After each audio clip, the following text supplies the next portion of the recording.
ரிஸ்வராசி விஸ்வாவசு வருடம் சித்திரை மாதம் ஆங்கிலத்திற்கு 28ஆம் தேதியும் 11/5/2025 வாக்கியப்படியும் 14/5/2025 திருக்கணிதப்படியும் ரிஷப ராசியிலிருந்து மிதுன ராசிக்கு குரு பெயர்ச்சி நமக்கு வருகின்றது. இப்ப ராசிக்கு 2ல குரு இருக்கிறார்.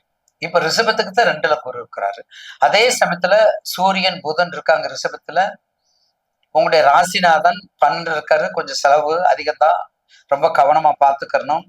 ரிஷப ராசிக்கு 6ஆம் இடத்துக்குரிய 5ஆம் பார்வை பார்க்கிறாரு. 8ஆம் இடத்துக்குரிய 7ஆம் பார்வை பாருங்க. 8ஆம் இடத்தை 7ஆம் பார்வை பார்க்கிறார்.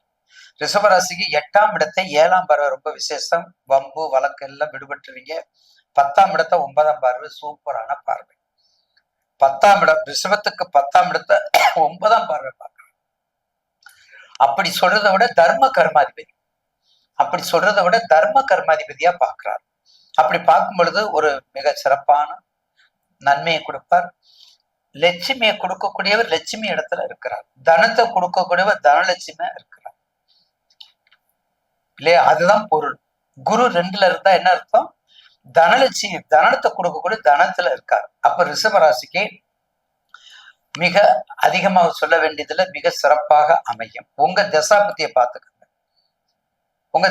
பார்த்துக்கோங்க, அந்தரத்தை பார்த்துக்கோங்க, லக்னாதிபதி பார்த்துக்கோங்க. சிம்ம லக்கணம் இருந்தா கவனமா இருக்கணும். ரிஷப லக்கணமா இருந்தா பயப்பட வேண்டியதில்லை. துலாம் லக்கணம் பயப்பட வேண்டியது. சிம்ம லக்கணம் கடக லக்கணத்துக்கு ரிஷப ராசி துலாம் ராசி கவனமாக இருக்கும். பகை இல்லை, பட் கவனமாக இருக்க. அப்ப கோச்சாரத்துல பாத்தீங்கன்னா ரிஷபத்துக்கு அதிகமா கோச்சார பலன்ல சனீஸ்வரரும் நல்லா இருக்காரு, ராகு கேதுக்கு நல்லா இருக்காரு, குருவும் நல்லா இருக்காரு. அப்ப கோச்சாரத்துல குரு ராசிக்கு 2ல இருக்காரு. 10ல ராகு கேது பயிற்சி, 11ல சனி பயிற்சி. அதனாலதான் ரொம்ப கொட்டிக்கிட்டே இருந்தா படிக்க மாட்டான்னு சொல்லுவாங்க ஸ்கூல்ல எல்லாம். நொச்சுன்னு கதை எரிச்சல் அவர் சொல்றோம்ல. கிராமத்துல பிராக்டிக்கலா சொல்லணும். அந்த பிராக்டிக்கலா நொச்சுங்க ஏன்னா நொச்சு இருக்கிற சொல்லுவாங்க பார்த்தீங்கன்னா, அதை விட்டு பிடிங்க.